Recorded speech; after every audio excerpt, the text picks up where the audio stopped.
Olá, estamos começando mais uma edição do programa Conexão aqui pela TV Marília. É sempre muito bom contar com a sua audiência e a sua participação. Conexão sempre em nome de Unimed Marília. Cuidar bem da sua saúde, esse é o plano. Vitalícia Levíssima Água de Marília. Também conosco Lancheiro Alimentos. Onde tem sabor, tem Lancheiro Alimentos. De Marília para o mundo. Na salada, no lanche, naquela costelinha com molho barbecue, tem Lancheiro Alimentos. Também conosco a Oral Center Odontologia Especializada do meu amigo Dr. Wilson Klein Schmidt. Um abraço aí a toda a equipe da Oral Center e também conosco a Ventilador e Casa na República 1574.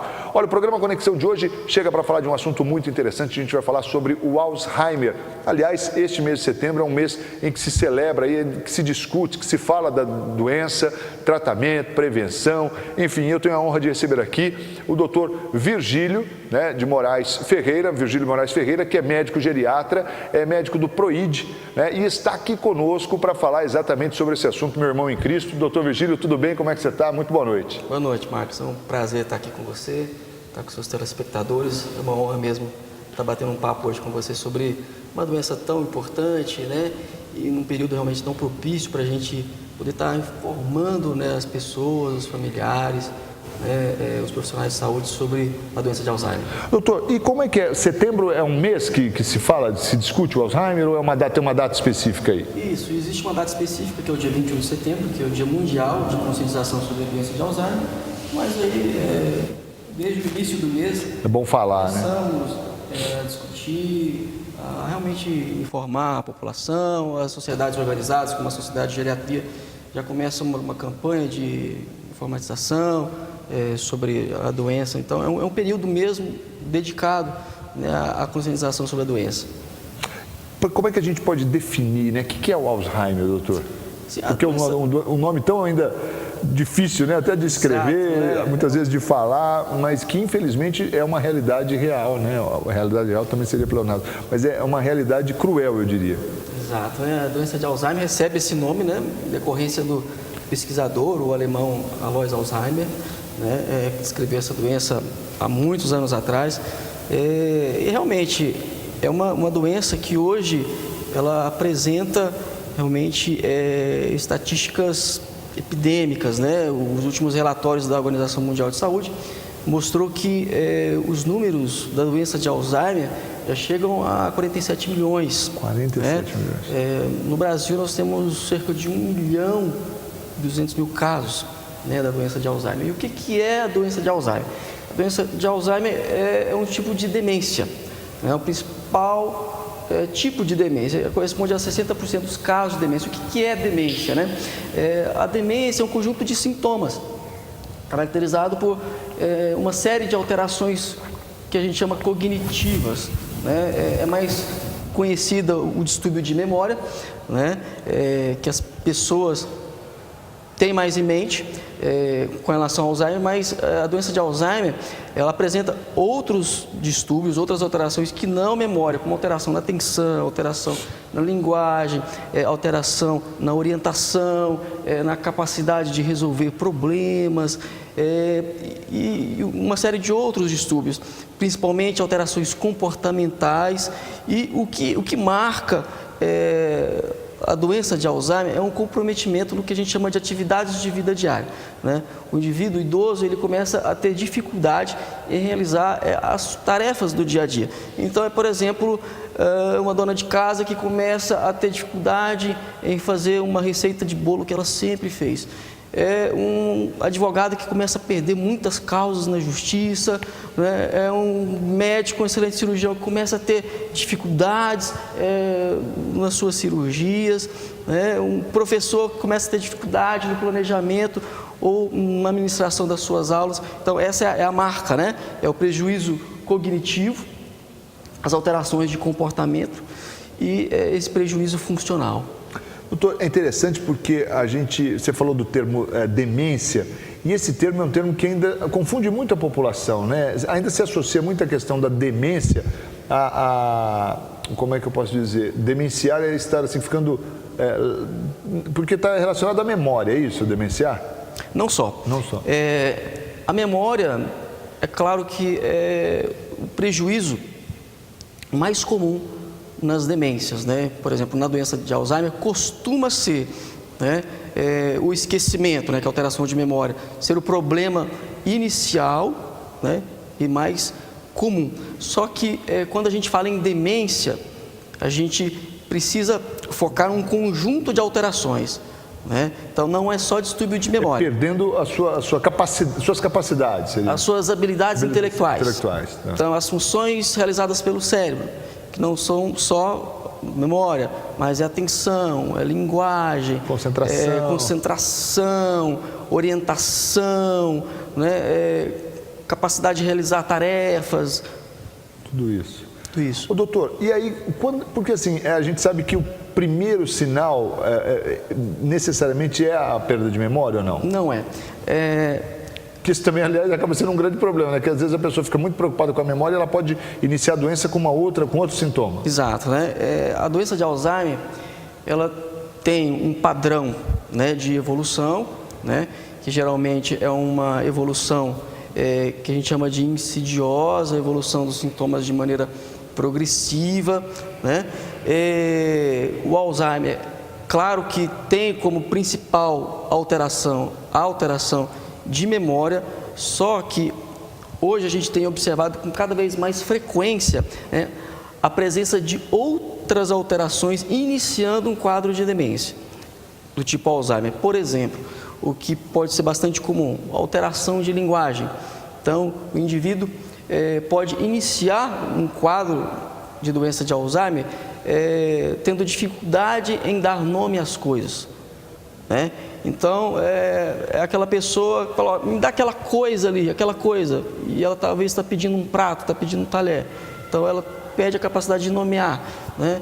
Outro exemplo, a doença de Alzheimer pode ter o seu início a partir de um delírio, né, de ciúme, por exemplo.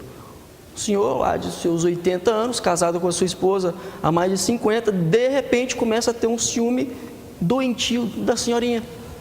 A senhorinha está ali fazendo as suas atividades e aí ela pode ser que esteja ali do lado de fora da casa, fazendo, né, os seus afazeres, e aí o idoso, o senhor pode achar que ela esteja ali trocando olhares com um vizinho. Isso é muito comum. Que coisa. Né? Situações que realmente fogem da realidade.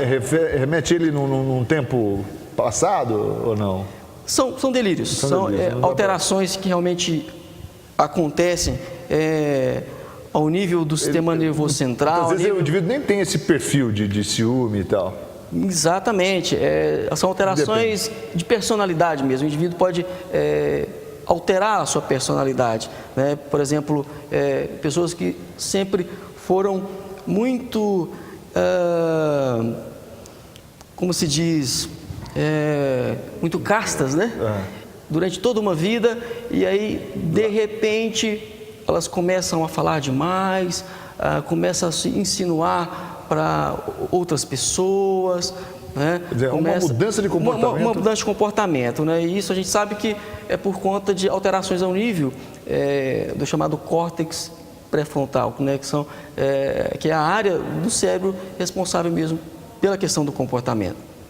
E aí, qual é o momento, doutor, que eu me preocupo enquanto familiar? Quer dizer, como é que eu me preocupo com a minha esposa ou com o meu marido, né? O telespectador que está em casa, ou até mesmo um filho com o pai, com a mãe? O que é o sinal de preocupação? O que foge? Quer dizer, porque essa coisa de você me dá uma coisa aí, ao invés do prato, essa coisa, de repente, de você se esquecer se fechou ou não a porta, tal, isso pode acontecer uma ou outra vez, uma troca de nome e tal. Isso já deve levantar um alarde ou não? Como é que é isso? Uma frequência? Isso tem mais ou menos assim um número certo? Por exemplo, se isso acontecer mais do que 2 vezes ao dia, como é que é isso? Você tem um parâmetro? Assim, Marcos, a questão do esquecimento, que é realmente uma preocupação muito grande da população, né? A gente precisa fazer um diferencial da seguinte maneira, né? Conforme nós vamos envelhecendo, né, é esperado algumas alterações cognitivas, né? Por exemplo, a questão da memória. A memória, ela não se perde conforme vamos envelhecendo, mas a memória ela vai ficando mais lentificada, né? Então, para nós lembrarmos de um determinado objeto, de onde está, né? A gente não lembra naquele momento, mas depois de um tempo a gente acaba, né, se lembrando onde que está, tal. Esquecer nomes, né? Pode acontecer com qualquer um de nós, né? E com o envelhecimento isso pode acontecer também, né? Com talvez alguma frequência, mas o que chama a atenção para a questão da demência e, no caso que a gente está falando, a doença de Alzheimer, é quando esses problemas, seja de memória, seja de linguagem, seja na orientação, isso começa a ficar muito frequente. E isso começa a prejudicar de alguma maneira as funções do indivíduo, né? Como eu te falei, o mestre de obras que começa a ter dificuldade, né, em lidar com aquela planta, em assessorar os seus pedreiros, né?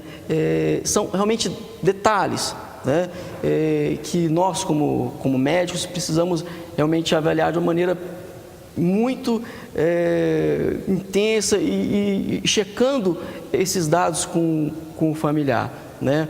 O médico ele usa de escalas, né, de questionários para avaliar o quanto aquela alteração realmente está provocando alguma repercussão na vida do indivíduo. O Alzheimer é uma doença senil? A questão da idade é realmente o principal fator de risco para a doença de Alzheimer, né? A doença de Alzheimer ela acomete, na sua imensa maioria, indivíduos idosos, né?